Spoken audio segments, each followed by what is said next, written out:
یہ لوگ غلط کر رہے ہیں جو اس طرح کے دھمکیاں دے رہے ہیں. اس کے لیے سرکار کو کڑا ایکشن لینا چاہیے، عدالتوں کو ایکشن لینا چاہیے. ہر دھرم کا اپنا حق ہے، اپنی عبادت ہے، ہر دھرم کو آزادی ہے.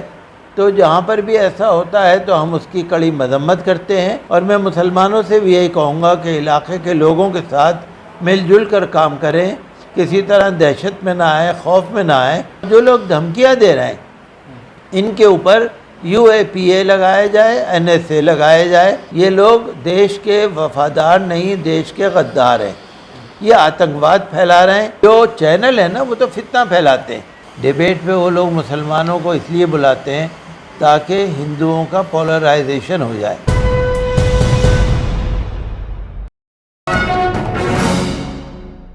مفتی صاحب، موجودہ حالات کے اوپر ایک سوال اور یہی ہے کہ کچھ ایسی ویڈیو بھی شیئر کی جا رہی ہے، وہاں کچھ ہندو وادی سنگٹھن کے لوگ کہہ رہے ہیں کہ ہم بتائیں گے قربانی کیسے ہوتی ہے، نالیوں کے اندر اگر خون بہا.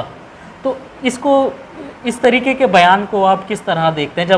کیونکہ عید ہو یا بقرعید ہو یا کوئی بھی تہوار جب آتا ہے خاص کر مسلمانوں کا، تو اس طریقے کی جو ویڈیو ہیں کچھ عناصر لوگ ہیں وہ شیئر کرتے ہیں. اس کو کس طرح دیکھتے ہیں؟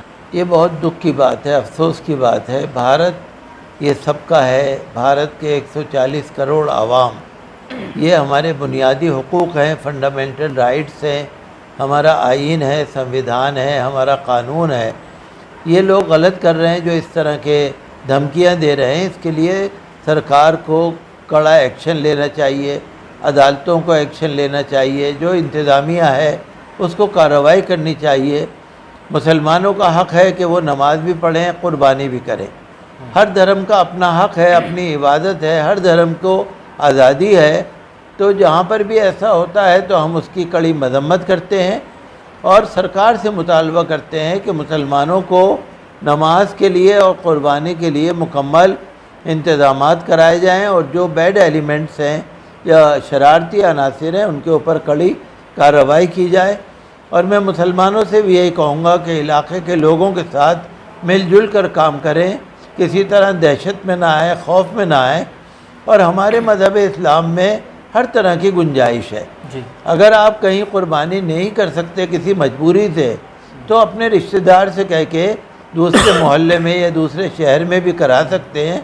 ایسی کوئی بات نہیں ہے پریشان ہونے کی. ہمارے مذہب میں ہر طرح کی رعایت ہے. تو حالات نہ خراب ہوں، ہم تو یہی چاہتے ہیں. اور ہم انتظامیہ سے اور بھارت سرکار سے مطالبہ کرتے ہیں کہ مسلمانوں کا بڑا تہوار ہے بقرعید، نماز پڑھنے میں اور قربانی کرنے میں کسی طرح کی رکاوٹیں نہ پڑیں. اس کے لیے پورے انتظامات کیے جائیں اور مسلمانوں کے جان و مال کی حفاظت کا بندوبست کیا جائے. اور جو لوگ دھمکیاں دے رہے ہیں ان کے اوپر UAPA لگایا جائے، NSA لگایا جائے، ان لافل ایکٹیویٹیز پریونشن ایکٹ جو کڑا قانون ہے وہ لگایا جائے، یا NSA لگایا جائے. یہ لوگ دیش کے وفادار نہیں، دیش کے غدار ہیں. یہ آتنکواد پھیلا رہے ہیں اور یہ دیش کے لیے برا کر رہے ہیں، اچھا نہیں کر رہے. ہم تو یہی چاہتے ہیں کہ مسلمانوں کو پوری طرح سے اپنے مذہبی عقائد کو انجام دینے کی آزادی ہونی چاہیے. اور مسلمان ہمیشہ سے امن کے ساتھ ہیں، وفادار ہیں. اور مسلمانوں پر جو الزام لگاتے ہیں وہ غلط ہیں.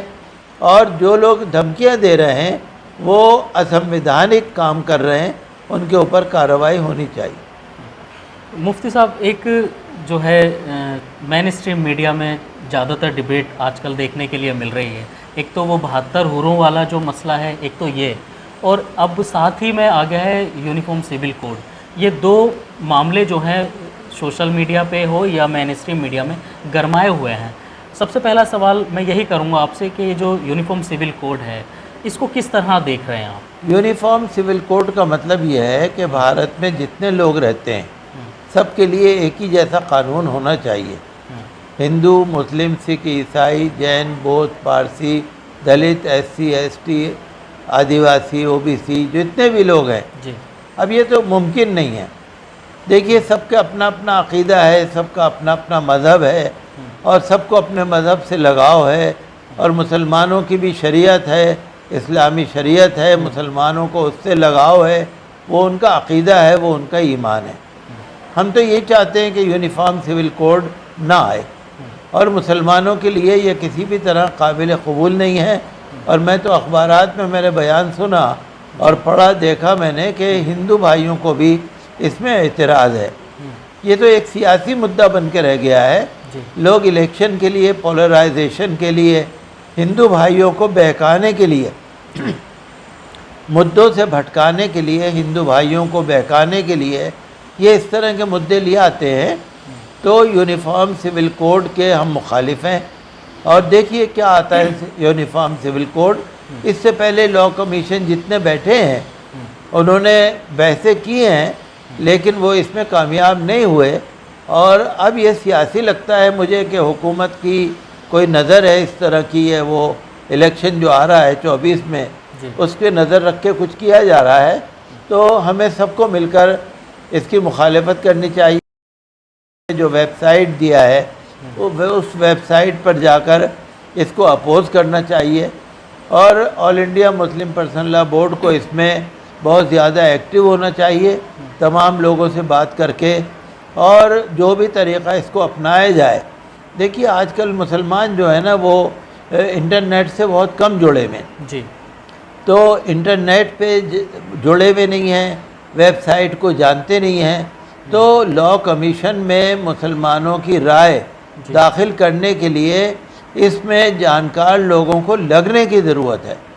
آل انڈیا مسلم پرسنل لا بورڈ باقاعدہ ایسے لوگوں کا، عورتوں کا، مردوں کا بندوبست کرے جو ہر محلے میں جا کر لوگوں کی طرف سے ویب سائٹ پر ان کی رائے بھیجیں، اور غیر دوسرے مذہب والوں سے بھی بات کریں۔ تو یہ بہت سنگین مسئلہ ہے، اور میں تو سمجھتا ہوں یہ ایک سیاسی مسئلہ ہے، تو اس میں ہمیں سب کو بہت ہوشیاری سے چلنے کی ضرورت ہے۔ یہ اس میں ڈرنے کی کوئی بات نہیں ہے، فکر کرنے کی کوئی بات نہیں ہے، لیکن ہر مسلمانوں کے ہر مکتب فکر کو آواز لگانے کی ضرورت ہے، بولنے کی ضرورت ہے۔ افسوس یہ ہوتا ہے بہت سارے لوگ خاموش ہو گئے، بہت سارے لوگ بول نہیں رہے۔ ہم لوگوں نے بولنا بند کر دیا، ان لوگوں نے بولنا شروع کر دیا۔ پتہ نہیں کیا مصلحت ہے، کیا حکمت ہے، یا کوئی خوف ہے، یا کوئی ڈر ہے۔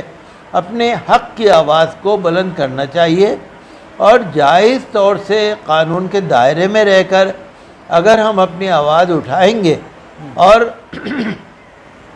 اپنی اسلامی شریعت کی بات کو کہیں گے تو اس کا بہت اثر پڑے گا، اس کا فائدہ ہوگا، کہیں نہ کہیں اس کا ثواب بھی ملے گا، دیش میں اور باہر بھی اس کی آواز پہنچے گی۔ تو میں سمجھتا ہوں یہ بہت ضروری ہے کہ ہر مسلمان لیڈر ہو یا ہر مسلمان مذہبی رہنما ہو، اس کو قانون کے دائرے میں رہ کے بہت ہی سنجیدگی کے ساتھ آواز اٹھانے کی ضرورت ہے۔ اور دوسرے یہ کہ ڈیبیٹ کے اندر جو لوگ جاتے ہیں تو ان لوگوں کو بھی بہت سمجھ کے جانے کی ضرورت ہے۔ وہاں پر تو وہ لوگ تو فتنہ پھیلاتے ہیں، جو چینل ہے نا وہ تو فتنہ پھیلاتے ہیں۔ وہ لوگ تو ڈیبیٹ کرنے کے لیے کچھ لوگوں کو بلا لیتے ہیں، ان کا نام رکھ لیتے ہیں مسلم دانشور، اور پھر وہاں پر جو بکواس ہوتی ہے ساری تصویریں سب کے وہ سامنے بہت ہی برا ہے۔ تو میں تو یہ کہوں گا کہ آل انڈیا مسلم پرسنل لا بورڈ اگر اپنے ترجمان مقرر کر دے یہ بھی بہت اچھی بات ہے، علماء کرام کا ایک پینل بن جائے یہ بھی بہت اچھی بات ہے، اور کوئی بھی طریقہ سسٹم سے ہو، اور جو لوگ فالتو میں بیکار لوگ جو ڈیبیٹ میں چلے جاتے ہیں اور وہاں پر مسلمانوں کی اور شریعت کی جگ ہسائی ہوتی ہے، میں اس کو بہتر نہیں سمجھتا۔ دیکھیے بہت اچھی بات کہی ہے مفتی مکرم صاحب نے، اور لگاتار ہم بھی اس سوال کو اٹھاتے چلے آئے ہیں۔ اب جیسے جب شریعت کی بات ہوتی ہے، اب جیسے اس طریقے مسلم پرسنل لا بورڈ کی بات ہے، تو مسلم پرسنل لا بورڈ کو چاہیے کہ وہ اپنے ترجمان جو ہے چینل پہ ڈیبیٹ پر بیٹھے، لیکن ایسا ہوتا نہیں ہے۔